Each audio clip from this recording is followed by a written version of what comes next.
Silav roj baş hevalno hêvîdarim herkes baş e. Îro ez ê ji we re bûltenekî din pêşkêş bikim. Giraniya bûltena me wê li ser daxuyaniyên dawî yê Murat Karayılan bin. Her wiha di van deqeyên dawî de bûyerên ku qewimîne di ajansa de çi derbas dibin, çi heye çi tune di van deqeyan de hevdîtin dewam dike. Belkî dengê min hatibe fehmkirin ez dubarê bikim. Heyeta İmraliyê piştî serdana Selaheddîn Demirtaş ew ê daxuyanî nede. Serê Sûriyeya gotibû em ê daxuyanî nedin. Sibê ew ê biçin serdana Fîgen Yüksek Dağ. Paşê jî encama hemî hevdîtinê xwe yê li meclîsê, partiyên cuda yê meclîsê re kom bikin weke dosye ew bibin pêşkêşî Abdullah Öcalan bikin li İmraliyê. Abdullah Öcalan jî li gorî wî ew ê helwesta xwe diyar bike. Me gotibû anha li Tirkiye zemîn atmosferekî aştiyane xuya nake. Tayyip Erdoğan bi tevî Hakan Zibidî, min navê kiriye Hakan Zibidî. Nexrabe navekî baş e. Hakan Zibidî û Tayyip Erdoğan sibê hetayê warê gef li Kurdan dixwin, tehdît dikin. Dibêjin hûn çekê xwe teslim dikin bikin, hûn bi xwe biwarin teslim dibin bibin, nabin em ê qirawe bînin, em ê we binax bikin, pir pîs diaxivin. Tamam. Tayyip Erdoğan îro li Tirkiyeyê edbim çi Tayyip Erdoğan li Tirkiye tê çi mane? Tayyip Erdoğan çûye Amedê, çûye paytexta Kurdistanê Amedê, li wê derê wê derbasî Rûheyê bibe. Em nelbendêne ku dîsa tiştekî pozîtîv bibêje, ew ê dîsa gef û tehdîtê xwe bidomîne. Îro giraniya bültena me wê di derbarê daxuyaniyên dawî yê Murat Karayılan dabin. Daxuyaniya Murat Karayılan di Anefê de derket, röportajekî pir dirêj e, berfireh e, ama ez ê hemî ji we re pêşkêş nekim. Qismê ku ez texmîn dikim û eleqedar dike min ji bo we berhev kiriye. Eger hûn amade bin, ez çend nûşiye bixwînim, paşê cih bidim daxuyaniya Murat Karayılan. Baş e? Hevalna. Hûn here bin, we dengê min jî çêkir. Ev tê wê manê ku divê mirov bipirse ji temaşevanê xwe ji hevalê xwe pêşî. Deng ne baş be, heyf e. Heta dawiya weşanê wisa diçe. Tahrir el Şam heteşe bi sedan karmendên ji kar derxistin. Heyeta Tahrir el Şam li Tertûsê bi bahaneya sextekariyê bi sedan karmendên jin ên sektora tenduristiyê bi taybetî ji kar derxistin. Karmend çi dibêjin? Piştîvan hemû salan ji xizmetê ji dêla rêz û hirmetê li me bigirin, me dixin der, me ji kar davêjin, navendê me digirin, divê biryarekê hebe ku heqê me ê 3 salan ku me xizmetê kiriye li me were vegerandin. Yani pir rewşekî xirab e. Merov 3 salan li welatekî xizmetê bike, merov nikare be teqawut jî bibe. Sîstem wisa ye. Li bajarê Tertûsê nêzîkî 25 navendên tenduristiyê bi biryara heteşî hatin girtin. Her navendekî jî xizmetê dide derdora 5000 kesî. Ê jin ji kartên derxistin. Ev yek. Maqsed wekî agahî li cem we hebe ku bi heteşê re serê jinan dikeve belayê. Wezîfeya jinên hevalê me ê li Rojavayê Kurdistanê gelekî giran bîye. Divê biçin Şamê, biçin Helebê, Sûriyê bikevin ava hewdana perwerdekirina jinan, rêxistinkirina jinan, yani xebatên ji bo rêxistinkirina jinan wê gelekî zêde bibe pêşa rojê de. Wê heteşê jî êriş bike. Ez bîna şerekî navxwayî digirim li Sûriyê hevalna. Me gotibû Hakan Zibidî ji ber piştgiriya li Kurdan gef li Fransa xwar çi dibêje? Eger dikarin bila bê Amerîkayê bêne heremê. Fransa çi gotibû? Em ê qesedê bi tenê nehêlin, em ê Kurdan biparêzin li Rojavayê Kurdistanê ji ber ku hevkarê me ê sadiqin, hevalê me ne, hevalbendê me ne. Em nikarin wan bi tenê bihêlin. Wan li hengiya nîşan da di dema tekoşîna li hember Daişê de. Ji ber vê yekê daxwazê wan çi be, em mecbûrin bînin cî bang li dewletên din ên cîhanê jî kiribû. Fransa van aliye da baş e. Herçend îro salvegera komkujiya Parîsê ye. 1913 de 2013 de 2022 de pêk hatibû. Îja Fransa hêjî zane ku jerê van komkujiyan dewleta Tirkiye, mîta Tirkiye lêbelê heta niha dengê xwe nekiriye. Tirkiye dîsa jî radibe gef li Fransa dixwe, dibêje dikarin bila werin. Îja tuf faydeyekî gotinên siyaseta hin welatên piçûkên Ewropayê tune dibêje, ev Hakan Zibidî dibêje. Yani Fransa dewletekî piçûk e, nikare zorê li me bike xwe dibin siya Amerîkayê de veşartiye wisa piçûk dixîne. Eger dikarin bila werin ama dibe bila bê Amerîkiyan werin. Wê demê dibe em bibînin halê wan. Wisa gef li wan dixwe. Dibe eger cesereta we heye bila bê Amerîka werin. Hûn zanin pêşniyaza Qesedê hebû. Gotibû herêmên ku dikeve navbera sînorê Rojavayê Kurdistanê û Bakurê Kurdistan û Tirkiye hêzên Amerîka û Fransayê li wan de re dikare bicihî bibin. Wekî hêzên ewlehiyê. Ev li ser pêşniyaza Qesedê Fransa jî gotibû maqûl e em dikarin ser bifikrin. Amerîka jî ez bawer dikim daxuyaniyekî Amerîkayê heye îro ez ê ji we re pêşkêş bikim. Pentagon dibêje em ê ji Sûriyê dernekevin. Em ê li Sûriyê bimînin. Yani em ê hevalbendê xwe Qesedê biparêzin. Ez bawer dikim behsa demdirêj dikin. Îro dîsa konveyekî Amerîkiyan çek û sîlah aniye Rojavayê Kurdistanê. Dewleta Tirkî jî rihet nasîkine. Dewleta Tirkiye li Başûrê Kurdistanê sewqiyata eskerî kir li gorî nûçeya Rojnûsê konvoya ku ji nêzê sed wesayîtên zirxî pêk dihat, kelûpelên leşkerî çek teqemenîtê de hebûn, doh bi şev li ser berwariyê re derbasî navçeya Amediyê ya Duhokê kir. Tê diyarkirin dewleta Tirk hejmareke eskerî xwe yên li Başûrê Kurdistanê jî zêde kiriye. Me ew jaliyek ve sewqiyata eskerî dikin li Başûrê Kurdistanê gelo plan û projeyê wan çi ye eger fikrê we hebe bibêjin. Yani divê demê de ez bawer dikim amedekariya müdaxaleyekî berfireh dikin. Eger sibê du sibê wekî li Sûriyê hêzên navnetewî müdaxaleyê nava Iraqê bikin, Tirkiye ji niha ve tedbîr digire. Ew ê bibêje Türkmen li wê derê ne ez diparêzim heta Kerkûkê jî dikare biçe. Ji niha ve eger tedbîr werin girtin baş dibe. Ama hêzên Kurdistanî qismekî wan bi Tirkiye re di nava hevkariyê de ne ew ê bi hev re tevbigerin. Çawa dibe nizanim. Yani eger müdaxaleya Iraqê were kirin ji bo Kurdan dibe ku hin destkeftî xwe wenda bikin. Yani ne weke Sûriyeyê. Li Sûriyê sedî çilê axa Sûriyê dibin kontrola Qesedê de bû, pergalekê hebû, rûniştibû, Amerîka li wê derê bû, awayekî vekirî pişkirî da Qesedê. Tecrübeyekî çêbûbû, tecrübeyekî rêveberiya siyasî. Petrol di destê wan de bû, li Dêrezorê, li Remêlan, ama li Başûrê Kurdistanê rewş çi dibe nizanim, eger müdaxale çêbe, eger pergala îro ya Iraqê serû bin bibe, Şiî, Kurd, Sünnî, wê çawa Iraqê di nava xwe de parve bikin, li ser vê niha guftûgû heye, plan proje jî hene. Yani beriya ku dor were Îranê li ser Iraqê difikirin. Hûn zanin beriya çend rojan Donald Trump Iraq tehdît kir, gef lê xwar, hêzên girêdayî Îranê bila ji Iraqê vekişin. Îjar Sudanî jî Serokvezîrê Iraqê di vê çarçovê de çû Îranê, nava xwe de çawa li hev kirin nizanim ama di vegerê de Sudanî tiştekî balkêş got. Ya Sudanî bû ya alîkarî wî bû. Dibêje êdî wext hatiye bila Amerîkî ji Iraqê derkevin. Yani rewşekî zehmet e. Tam berûva jî bibiya. Aniha Amerîka û Îran li ser hukumdariya xwe ya li Iraqê, di derbarê hukumdariya xwe ya li Iraqê de hinek hebû du dibin tînin. Ka çawa dibe? Hevanno, nûçeyekî din jî heye ji we re pêşkêş bikim. Ew jî heyeta İmraliyê aniha çû serdana Selaheddîn Demirtaş ji we re gotiba me ez hinek dubarê bikim. Saeta hevdîtinê bû, saeta hevdîtinê beriya hefteyekî diyar bibû.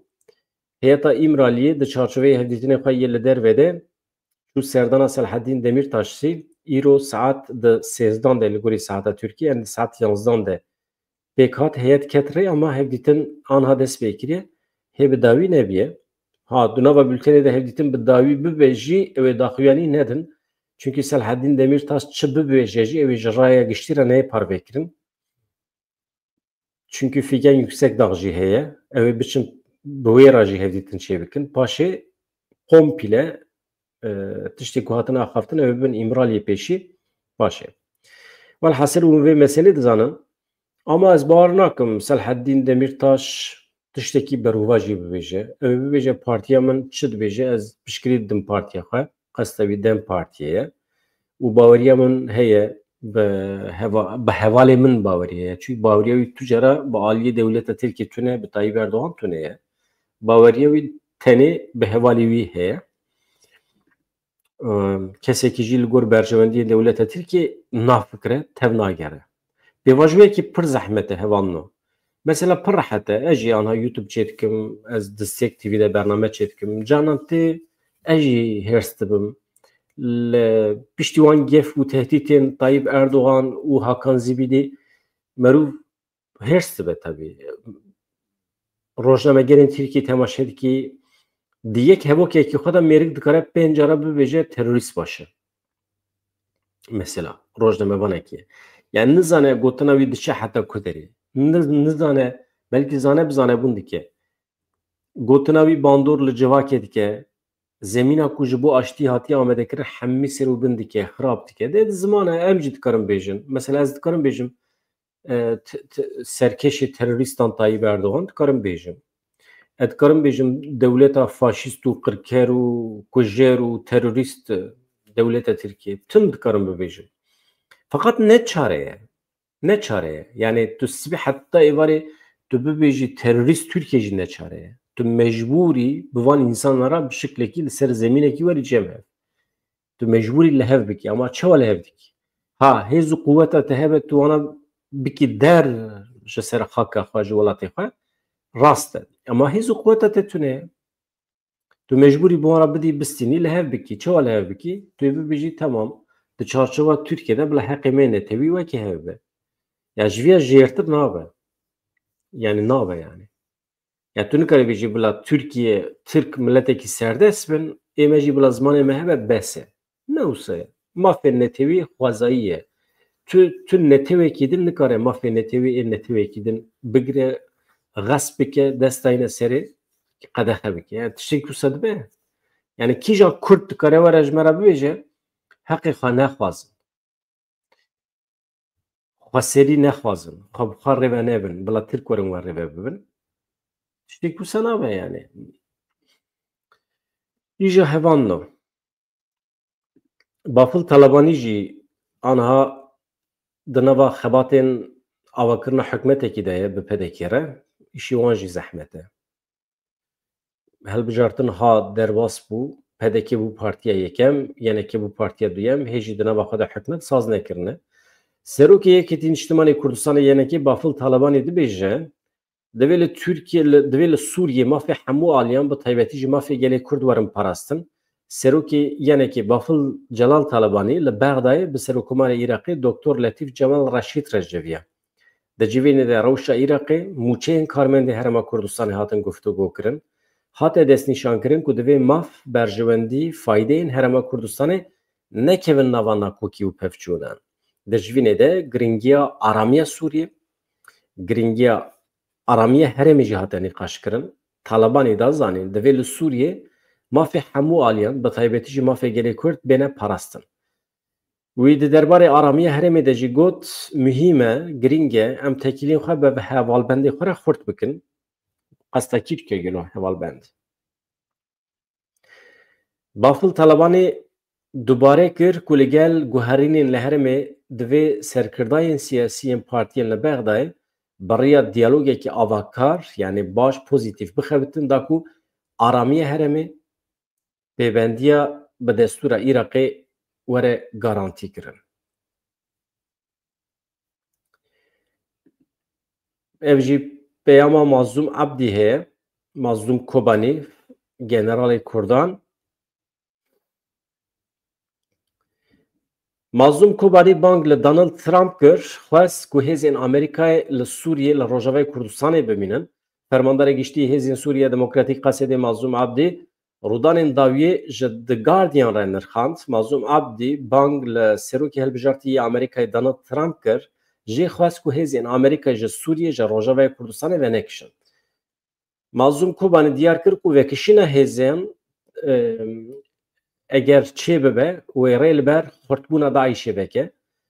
Wekî din çi got Daeş ji çekên ku ji desthilata Esad bi dest xistine fayde digire, li herêmê xwe xurt dike, bi taybetî herêma Çolê. Vekişîna Amerîkayê ve bibe sedema xurtbûna gelek rêxistinên din yên terorê jî.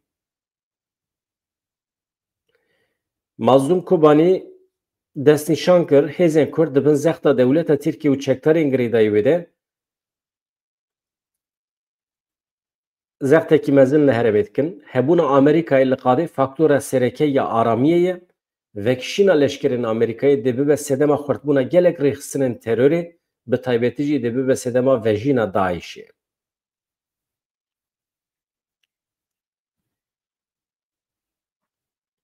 Ji ber ku qesede niha mijûl e herêmê ji êrişên dewleta Tirkiye û Artêşa Niştimanî ya Sûriyê biparêze, terorîst plan dikin êrişê girtîgehên ku çekdarên Daişê lê ne.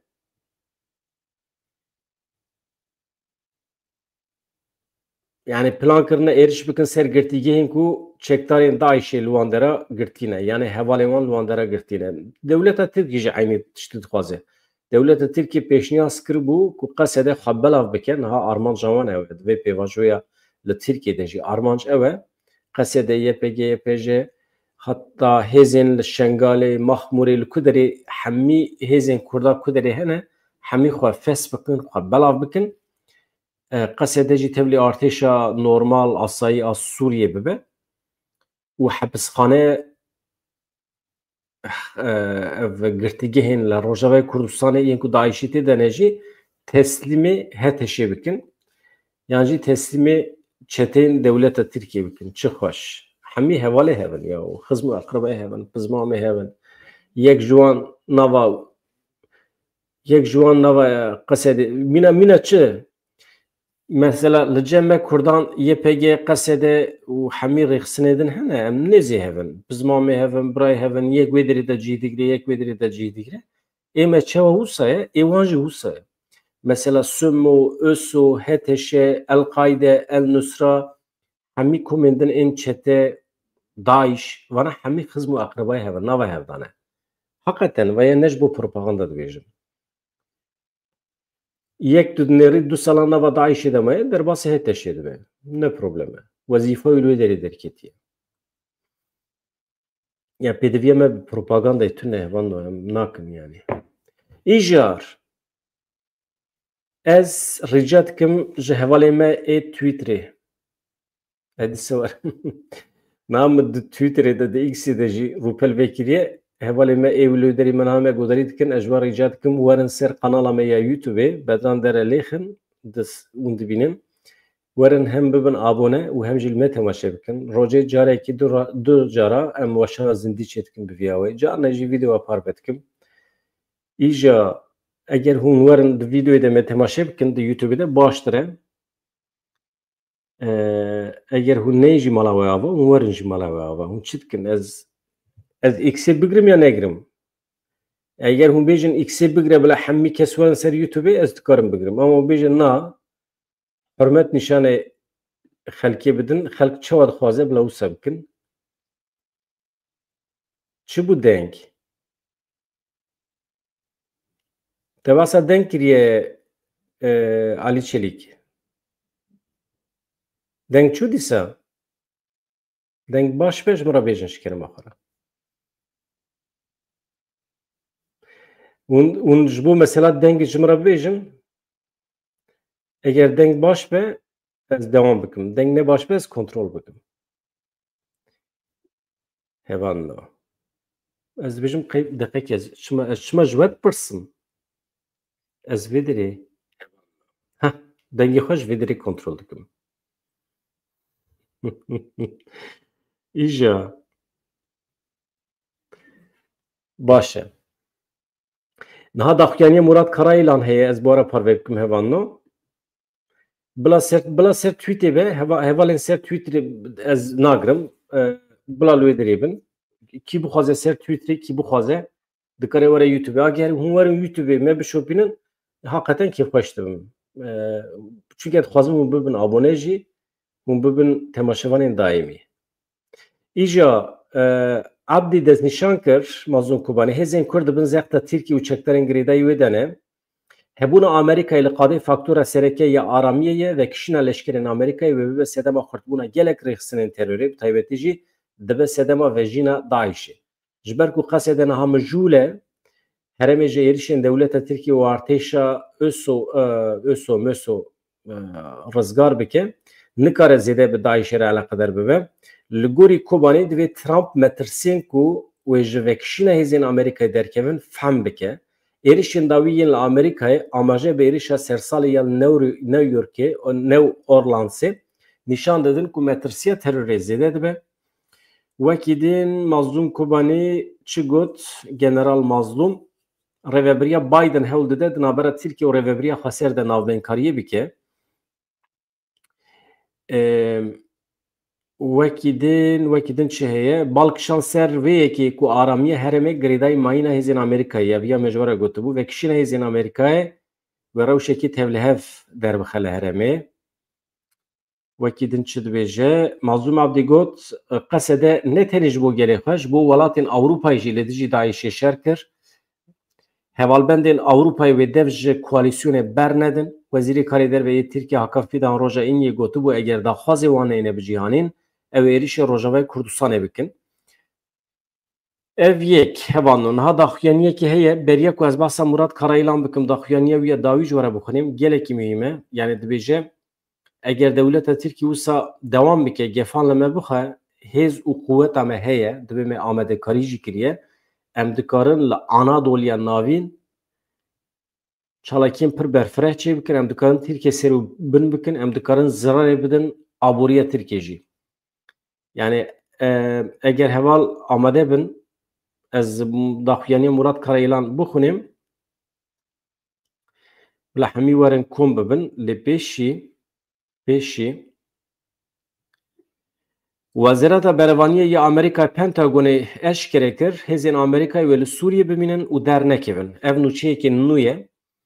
Cîgira berdevka Pentagonê Sabrina Singh piştrast kir ku erka demdirêj ya welatê wê ji bo têkbirina Daişê li Sûriyê berdewam e. Singh got hêzên me wê li rojdatê Sûriyê bimînin bi hêzên Sûriya Demokratîk Qesedê re hevkar bin. Derbarê şandina hêzên hevbeşiyên Amerîka û Fransayê ji bo Sûriyê li ser daxwaza Qesedê çi got dibe hêjî me amadekarî nekiriye haya me ji vê yekê tune ye. Yani daxwazekî wisa bawekî fermî negîştiye me. Yani hêzên Amerîkî û Fransa li ser sînor bibin hêzên garantör heta niha dibe tiştekî wisa tune ye. Şêwirmendê berê yê asayişa niştimanî Amerîkayê John Bolton jî di derbarê êrişên çetên dewleta Tirk ên li ser herêmên Rojavayê Kurdistanê de hebûna metirsiya li ser hêzên Qesedê piştrast kir. Got divê Amerîka rê nede HTŞ ku tevahiya erdnîgariya Sûriyê kontrol bike. Ev tê çi mane? Yani HTŞ ancak herêmekî kontrol bike. Divê derbasî herêmên din nebe. Yani herêmên Xweser divê wisa bimînin. Ya Rojava. Îja niha eger hûn amade bin ez bê rawestan ez dixwazim daxuyaniya dawî ya Murat Karayılan fermandarê netewî ji we re bixwînim. We got erê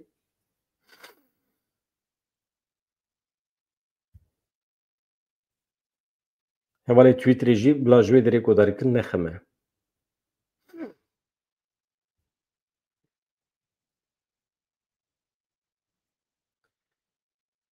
Endamê Komîteya Rêveberiya PKK Murat Karayılan daxuya kirin ku hewldanên Rêber Abdullah Öcalan çarçoveya çareseriyê ya ku raber kiriye xwedî giringiyekî mezin e.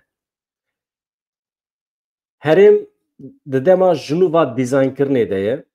Ji her kesî re tercihekî mezin pêşkeş dike. Ev pêvajo hem ji bo gelên herêmê hem jî ji bo gelên Tirkiye ev çareseriyeke rast e wê sûdê bide gelan, fayde bide gelan. Heta niha di asta dewlet û desthilatariyê de tu nîşaneyên pêvajoyekê nû nehatiye dîtin. Berova jî her roj qala gef û hilweşîn û tundiyê dikin. Em fehm dikin ku rayedarên dewleta Tirkiye li Îmraliyê bi rêber apora hin hevdîtinan kirine heta niha lêbelê xwedî derketineke fermî ya desthilatê ya ji bo vê hîna jî derneketiye holê. yani hükümet xudî li pêvajoyê derneketiye bawekî fermî. Dibêje Murat Karayılan rêber Apo herî dawî li ser banga serokê MHP Dewlet Bahçelî carekê din dixwaze ji bo çareseriya demokratîk ya pirsgirêka Kurd bikeve nava tevgerê. Me wekî tevger, bawekê fermî ragihand, em ê piştgiriyê bidin pêvajoya ku rêber Apo wê pêşkêş bike, wê pêş bixe. Dema ku mirov giringiya meseleyê, taybetmendiyên wê yên dîrokî û civakî li ber çavan digire, xuya dibe ku ev pirsgirêk bi nêzîkatiyên yekalî nikare bêçareserkirin. Di derbarê vê meselê de heta niha jaliyê dewlet û desthilatdariyê ve tune nîşaneyên pêvajoyekê nû tune ye. Berovajî wê her roj gefên tunekirinê, gefên tundiyê li me dixwin, ev nakokî ye. Heta niha tu bersivekê fermî nehatiye dayîn. Bersivekê erênî li aliyekî tew kiryarê wan dibin sedema metirsîn ciddî jî. Zimanê çapemeniyê hey bi taybetî jî zimanê organên çapemeniyê yên girêdayî AKP ne tenê ji herê di heman demê de zimanekî provokatîf e. Hewldanên çareseriyê bêwate dike. Eger wekê ku dibêjin tevgera azadiya Kurdistanê di pêvajoyekê zehmet dabiya, wê demê wanê hewce nedîtiba biçiyana ber deriyê rêber Apo. Eşkereye tekoşîna me xwedî hêz û îrade ye. Bi vî zimanê, bi vê nêzîkatiyê tu pêvajo bi pêş nakeve. Ji ber vê yekê divê vê usûbê biguherînin. Eger di vê mijarê de di nêzîkatiya xwe ya li hember gelê Kurd de ji dil bin, wekê ku dibêjin derdê wanê xuşk û biratî, aştiya navxweyî hebe, divê ewil zimanê xwe şer û helwesta xwe biguherînin. Li ku derê hatiye dîtin ku aştî bi şer û gefan pêk tê?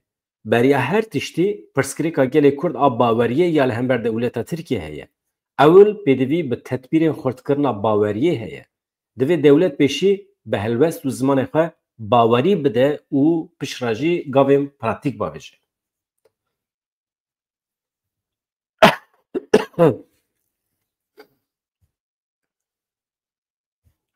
Devam dikim. Êrişên li qada leşkerî êrişên hewayî berdewam dikin, zext û girtinên li hember gelê me berdewam dikin. Li Rojavayê Kurdistanê rewşeke şer heye, ev helwest bi îsrar tê dewam kirin. Di polîtîkaya tundî û tunekirinê de guhertinekî herî biçûk jî tune ye. MHP serbestberdana girtiyên nexweş yên li girtîgehan yên li ber mirinê ne û berdana girtiyên temenê wan mezin, ev çend carin dixe Rojavê temam, lê li enî AKP tu dengekî tune ye li ser vê mijarê. Guhê wan girtîne, maqey niyet û nêzîkatiya çareseriyê bi vî rengî dibe, eşkereye ku li enî AKP tiştekî bi vî rengî tune ye. Yani bifikirim MHP behsa berdana girtiye nexweş dike, îxtiyar dike, AKP çi tune. Dibêjin di nava Tirkiyeyê pirsgirêka Kurd nemaye. Lêbelê divê pirsgirêka Kurd ya derve ku armanc dike Tirkiye perçe dike were çareser kirin. Dibêjin pirsgirêka Kurd hebû lê me çareser kir. Ya we çawa çareser kir? Niha nêzîkî 10,000 siyasetmedar di girtîgehan de ne. Her roj şer heye. Ev çawa çareseriye? Ma bi qirkirinan, bi tundiyê, bi kuştinan pirsgirêkeke civakî dikare were çareser kirin. Herî dawiyê Tayyip Erdogan jî wezîrê wî karê derve jî digotin çi? Kêm wextê rêxistinê maye. Wê di demekî nêz de dawî lê were, wê ji holê rabe. Lêbelê rastî ne wisa ye. Tam berova jî vê gotinê ye. Di dîroka me ya tekoşînê de em di serdema xwe ya herî baş de ne, di serdema xwe ya herî serkeftî de ne ye. Ev 4 salin li herêmên parastinê yên medyayê pêvajoyeke dagirkirinê heye. Armanc ew bû di nava dosê mehan de dawiya me bînin. Lêbelê ev 4 salin nikarin bikevin zapê jî. Bi hemû hêza xwe ve. Bi bikaranîna teknîkan, bikaranîna çekên xedexekirî, bikaranîna notirvan, çete, hêzên pedekê, dewleta Iraqê xwestin li zapê Metînayê li hember gerîla encamekî bi dest bixin. Baş e? Kîjan encam derkete holê? Çi bi dest xistin? Gotina pekeke qels biye, lawaz biye, ne rast e. Encamên şerê hey li holê ne. Dewleta Tirk piştî ku îha sîha yan bi dest xistin, îddia kirin ew ê bi van çekan gerîla tune bikin. Di sala 2016 de gotin di sala 2017 de yani di nava salekî de ve kesekî behsa navê PKK jî neke. Îja çi bû? Şer berdewam kiriye, heta îro jî didome. Niha PKK li dijî îha sîha çareseriyekê dîtiye, ev muhîm e. Li dijî wê gihîştiye asta ku sîstema parastina hewayî ya pêwîst bi dest bixe. Gerîla dikare balafirên Aksungur, Akıncı, Bayraktar, Anka bixîne xwarê. Hêzên leşkerî PKK bi tecrübe jî hatîbûn û serkeftinên ku li qada şer bi dest xistine, îro xwedî wê teknolojiyê ku dikarin êrişên teknîkî yên dewleta Tirkiye tek bibin, ew ê vê yekê hê bi pêş bixin. Niha em xwedî wê hêzê ne ku di aliyê teknolojîk de hemû hedefên dewleta Tirkiyeyê li tevahiya Bakurê Kurdistanê heta hin beşên Anadoluya navîn darbe bikin. Eger heta niha me ev yek nekiribe, sedemê vê hene. Lê eger hewce bike, em ê bikin. Em xwedî wê astê ne ku li gelek navendên girîng yên aborî û leşkerî bixin. Derfetên wê yên teknîkî di destê me de hene. Ji ber vê yekê nabe bi tu awayî qala rewşeke lawazbûnê, qelsbûnê were kirin. Em li gorî daneyên hêyî de axifin. Em propagandaya zuwa nakin. Li gorî daneyên şêmber, em vê yekê tînin ziman. Eger mîna ku tê îdia kirin hêza me qels biye, lawaz biye, ji xwe heta niha li vir jiyan ne pêkan bû, ne mümkün bû jiyan. Tayyip Erdoğan radibe dibêje an ew ê çekê xwe dayînin ya jî ew ê tevê çekê xwe binax bibin. Baş e, wê demê madem hêza we heye, hûvan çima nakin? Çima hûn nayînin me bi tevê çekê me binax nakin? Çima heta niha we nekir? Di serî de Recep Tayyip Erdoğan divê gelek bawerî qîmetê nede raporên ku jê re têne pêşkêş kirin. Raporên fîşalan. Divê bizanibe em komeke ji mirovên bi şeref bi rûmetin dikarin bêdidilî her fedekariyê bikin. Em tu carî serî li ber tu gefekî natewînin. Em tu carî serî natewînin. Eger hewldanên bi nirx yên dîrokî yên seroka û baweke rast bê pêşwazî kirin, em ê jî amade bin li gorî ruhê pêvajoyê tev bigerin.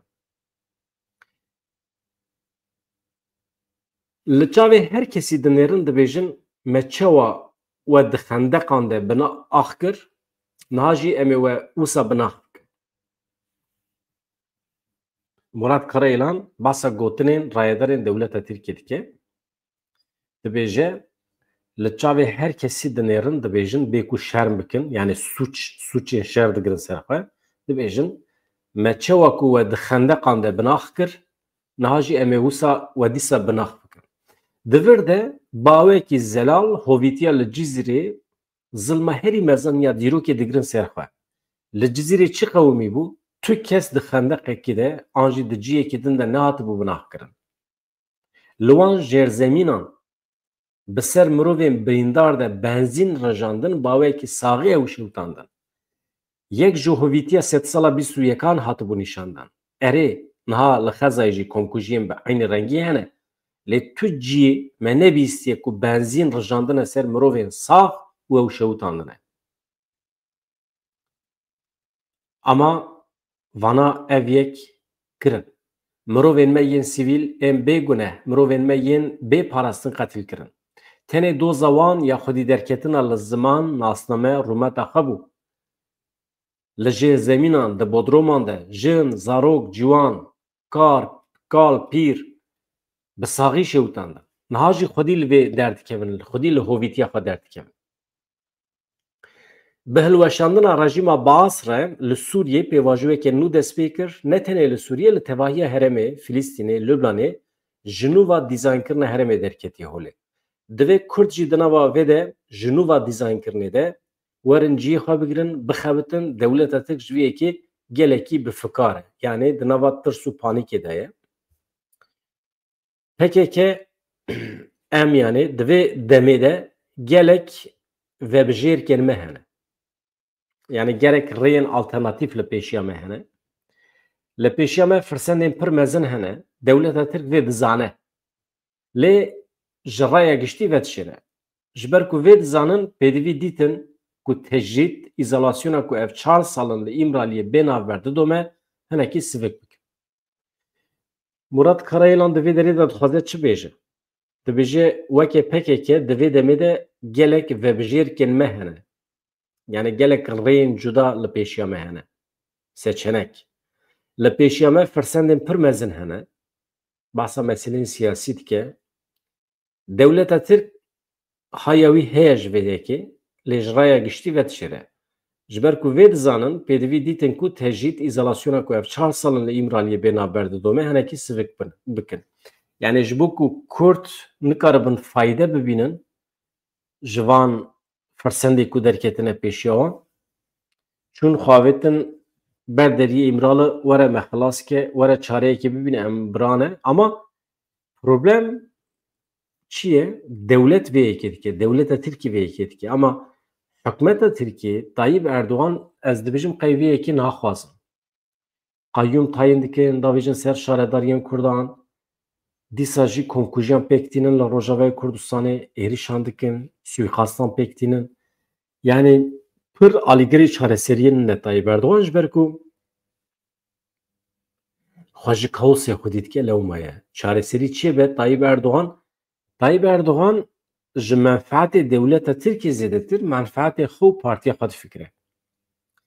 Rast e, li gorî menfaetê dewleta Tirkiye eger bi Kurdara li hev were, dikare pêşî li avabûna Kurdistanê bigire, dikare Tirkiyeyekî mezin biparêze. Ama demokrasî be. Tamam. Ama Tayyip Erdoğan vê yekê naxwaze. Çünkü wê demê fayda AKP tune. Fayda AKP di kaosê de ye. Ez dibêjim belkî ji ber vê yekê li dij derdikeve. Ama fayda Kurdan di her du yadan jî tune. Fayda Kurdan di rêyekî din ya alternatîf de heye ku çara serê xwe bi xwe binêre. Bi xwe rêve bibe û sedî sed dibe garantiya navnetewî hebe. Yani pirsgirêka Kurd, doza Kurd û Kurdistanê dibe nebe dozekî navxweyî ê dewleta Tirkiye. Em dozekî navxweyî ninin. Em dozekî navnetewî ne. Dibe hêzên navnetewî bikevin dewrê, garantiyekî bidin Kurdan, qanûnên navnetewî dibe hebûna Kurdan misoger bike, ne qanûnên Tirkiye. Qanûnên Tirkiye îro hene sivê tune ne. Hûn dibînin Tayyip Erdoğan bi îmzeyekî dikare hemî qanûna biguherîne. Yan jî sivê dûspeyekî din tê aynı tiştî dike ama dibe hebûna Kurdan, mafê Kurdan, statüya Kurdan bikeve bin garantiya navnetewî. Ev sedî sed divê bibe. Wekî din zehmet e. We goterê hinek maye di sê paragraf Murat Karayılan ez bidomînim. Dibe rebera po hem di çareseriya pirsgirêka Tirkiye'de hem jî yên herêmê de di pozisyonekê bingehîn da ye. Ev rastiyek e. Tirkiye yan wê were vê çareseriyê yan jî wê neçar bimîne geşedanên ku bê daxwaza wan pêk bîn qebûl bike. Ev jî hevokekî mühim e. Yani dewleta Tirk dibe ya vê çareseriyê qebûl dike yan jî ew ê mecbûr bi çareseriyekî cuda re rûbirû bimîne ku ne li gor dilê wê be. Belkî ew baştir e ji bo Kurdan. Kîjan ji bo xêra Kurdan e bila ew bibe. Di doza Kurd û Kurdistanê de Rojava pencereyekî cuda ye dibêje Murat Karayılan. Li vir rewşeke şoreşî ya li raya giştiya navnetewî re biya mal heye. Her tim dibêjin PKK, PYD, YPG lê ev jî zimanê şerê taybet e. Li wir wekî ku dibêjin PKK tune ye, PKK ne pirsgirêk e. Li wir Kurd hene, Ereb, Asûrî, Suriyelî, Ermenî hene, artêşa wan ya ku bi hev re çêkirine heye, rêveberiya wan ya hevpar heye, pergaleke demokratîk heye, li wir avakirina pergalekê ku xwe dispêra azadiya jinê û ekolojî heye, dewleta Tirk ji vê gelekî aciz e. Dixwaze tune bike, ji xwe eşkere îlan dike, ew ê vê yekê tune bike. Berî her tiştî bi qasî ku me çavderî kir, pêşengên Baku Rojdatê Sûriyê ji tecrübeyên berê gelekî ders derxistine. Yani dubare pêvajoya Efrînê, pêvajoya Serê Kaniyê, Girê Spî wê çê nebe. Di esasê xwe de li gorî bernameya 27 mijdarê hêzên HTŞ wê Helebê bigirtana, yani çawa ku hatibû plankirin berê behsa wê planê dike, ev jî mühîm e ji kerema xwe re govdinê 27 mijdara borî yani normal hatibû plankirin HTŞ Helebê bigire, Jwir ber bi hema ve biçin. Ev hêzên Sumo jî yên girêdayî dewleta Tirkiye wê bihatana Til Rifatê, bihatana Minbiçê, pêra jî bihatana Kobanî, tebqa Reqa, Derezor, Qamişlo. Yani heremên xweseriyên Bakur Rojdatê Sûriyê tasfiye bikirana. Plan ev bû. Heta şefa gihand Şamê. Lê ev hêza ku jê ra dibêjin Sumo ên girêdayî dewleta Tirkiye hat li Qereqozaxê, li Tişrînê, Aliqî û ma. Kurdan êdî tarzê xwe ê şer pêş xistine. Xwegihandina şerê parastina hewayî. Ji ber vê tu watiya gotinên weke em ê kulmê hesin lêdin û bigirin tune ye. Wê kulmê te yê hesînê li wir perçe bibe. Êdî tenê hûn ji teknîkê fehm nakin. Yani êdî vê dunyayê de ê ku tenê ji teknîkê fehm dike ne tenê hûn in. Li wê manê de dibêje. Kesê din jî hene jê fehm dikin. Kurd jî jê fehm dikin. Teknîkê pêş dixin. Kurd êdî ji siyasetê jî, ji dîplomasî jî fehm dikin. Ji hunera şer jî fehm dikin. Pêwîst e êdî ev were zanîn. Ji ber vê dema gotinên weke em ê li her derê bixin û derbas bibin, êdî ev çû, ew dewr çû. Dewleta Tirkiye nikare bikeve her derê û serûbinke û derbas be. Hevsengî guherî. Şans û derfeta bi serketina gelê Kurd û hêzên şoreşê yên li herêmê ji hemû gavan zêdetir bûn. Ev gotinekî mühim e. Yani hem şans hem jî derfet û imkanên Kurdan zêde bûne ku bikaribin serkeftinên mezin bi dest bixin li herêmê. Hevanda. Ez nûçeyên deqeya dawî binêrim paşê xatir ji we bixwazim. Ji kerema xwe re li bendê bin hin ajansan dinêrim. Niha nakokiyên dinavbera Bexda û Hewlêrê de dewam dikin. Mesela Mesrûr Barzanî dibêje helbesta Bexda ya li hemberî Kurdistanê dibe em nikarin qebûl bikin. Yani problemê wan ê mûçê heye, çi heye nizanim ama dibêje em wek heviyê û mafê xwe yê destûrî dixwazin. Mesela binêrin ev tiştekî nû ye. Dadgeha Federalî tenê berjewendiya hikûmeta federal de biryar dane. Tu carî biryareke di berjewendiya gelê Herêma Kurdistanê de nedaye. Basa Dadgeha Federal ya Iraqê rexnet ke Mesrûr Barzanî. Em wekevî û mafê xwe yên destûrî dixwazin. Divê em hemû hewlên xwe ji bo rastkirina van pirsgirêkan bidin. Pêwendiya niha bi Bexda ya li Herêma Kurdistanê ne pêwendiya statûya federalî ye. Bexda bi Herêma Kurdistanê re wekî parêzgehekî heta jê biçûktir jî danûstandinekê dike. Em nikare hemû pirsgirêkê xwe tenê bi mijara meaşan yani çareser bikin. Yani meselê me tenê mesela meaşan ne. Me gelek halên din hene divê em li ser wan biaxivin. Gelek mühim e. Em ê li ser vê meselê bisekinin. Dibêje di sala 2025 em dixwazin Herêma Kurdistanê van pirsgirêkê xwe çareser kiribe. Ez bawer dikim Herêma Kurdistanê jî hêdî zextê dide ser Bexdayê. Ew mühim e. Ama çawa nizanim. Dewleta Tirkiye vê derê de kîjan rolan dilîze ew mühim e. Eger hevalê me Başûrê Kurdistanê re bibêjim, eger di cepha dewleta Tirkiye de cih bigirin, niha şerekî navxweyî li Iraqê çê bibe, kî bi dewleta Tirkiye re di aynî cephê de be, aynî eniyê de be, wenda dike çünkü piştî Iraqê, dortê Îranê jî tê dewleta Tirkiye jî. Yani di her halî de wenda dikin. Yani mecburin. Çünkü hêzên nav netewî rê nadin ku li Rojheta navên dewletekî wisa mezin weke Tirkiye hegemonîk yani bikaribe hêzên herêmî bikarbîne bixebin tesîra xwe. Mesela Amerîka ji were bêjim Amerîka, İsrail, İngîltere nefret dikin ku hêzekî ku dewletekî bikaribe here welatekî din wisa çekdaran bixebin kontrola xwe û şerê wekayetê birêve bibe li gorî dilê xwe tevbigere naxwazin. Naxwazin. Türkiye navê yekê dike. Hem li Libya kir, hem li Misrê kir, hem aniha li Sûriyê dike. li hin welatên Afrikayê dike, çeteyan kirê dike wan dera. Amerîka vê yekî naxwaze. Hêzên hegemon dibe tenê ew bin. Ya ji ber vê yekê Tirkiye mehkûmê têkçûnê ye. İja tabii karta Kurd bikartînin. Ew ji bo fayda me ye. Bila bikarbînin. Bila Kurda meseleya Kurd û Kurdistanê bixin rojevê ji bo hilweşandina Tirkiye qet ne mesele ye. Madem fayda me nedixwestin heta îro, qenebe bi xêra faydeyê wan û em jî dikevin rojevê ne mesele ye. Ew qasa zelal e mesele. Yani tiştekî eyb tê de tune ye. Yani fayda me û fayda Amerîkayê û fayda me û fayda İsraîlê wextê ku tê digêje hev derekê de qet ne mesele ye. Em nikarin bibêjin ya me bi kar neyînin li hember Tirkiye. Na wenda. Me bi kar neyînin li hember Tirkiye dibe. Ji xwe heta niha bi kar neyanîbûn em rezîl û riswa bûne destê Tirkan de. Hevan no ka ev tweet bala min dikişîne ya.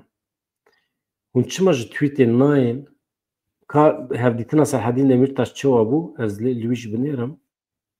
Ajansê me jî maşallah qet behs nakin. Ajansa Mezopotamya'da yani behs nake yani. Hiç tamam rast e behs kiriye. Dibêje ziyaret çêbû hevdîtin dest pê kir. Ama bi dawî nebiye. Behs dike. Na bi Xwedê ez Ajansa Mezopotamya dişopînim. Ajansa Mezopotamya dişopînim. Ka ez nîşanê wê jî dim. Hûn jî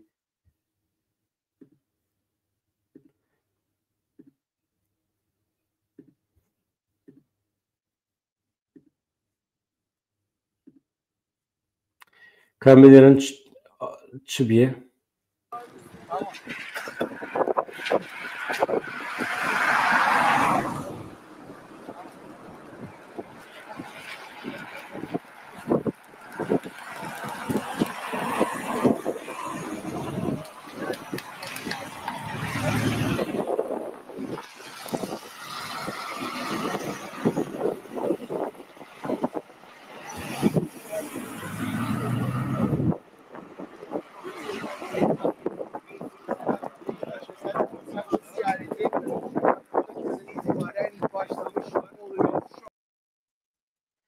Baş e. We jî dît, me jî dît em bûn şahid ku heyeta İmralê çû zindana Edirne serdana Selahedîn Demirtaş ez bawer dikim niha bi dawî bîye. Îjar ez hema derekê de jî binêrim başî ez hema xatir cewab dixwazim ez zêde we negirim ser vê derê. Belkî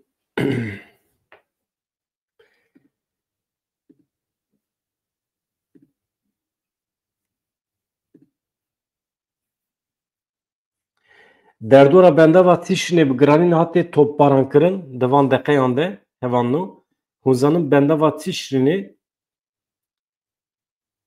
li wê derê aniha bi hezaran kes hatine şevên xwe li wê derê derbas dikin ev sê şevin li wê derê ne dewleta Tirkî jî her cara ku firsend dibîne wan dera dide ber bombeyan. Îjar derdora bendava tîşinê ji bo xelkê bitirsîne ji wê derê bi dûr bikevin bendavê xira bike bombeyan dibarîne ser herêmê.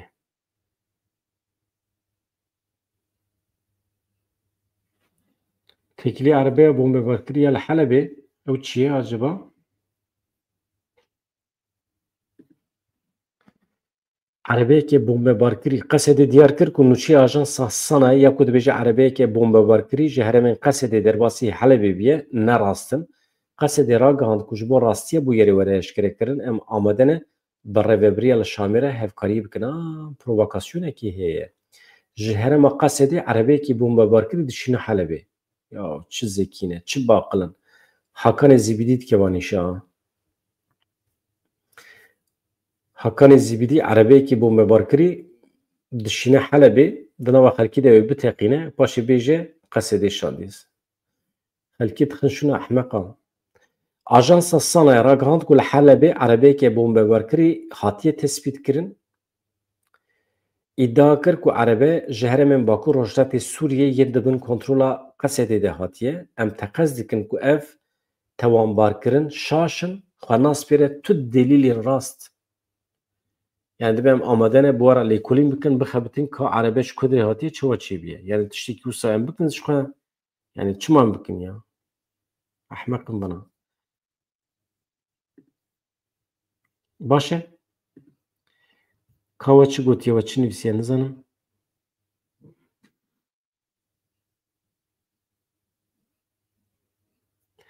Ez xatir ji we bixwazim hevalno. Bi hêviya rojên xweşazad xatirê we hûn here bin.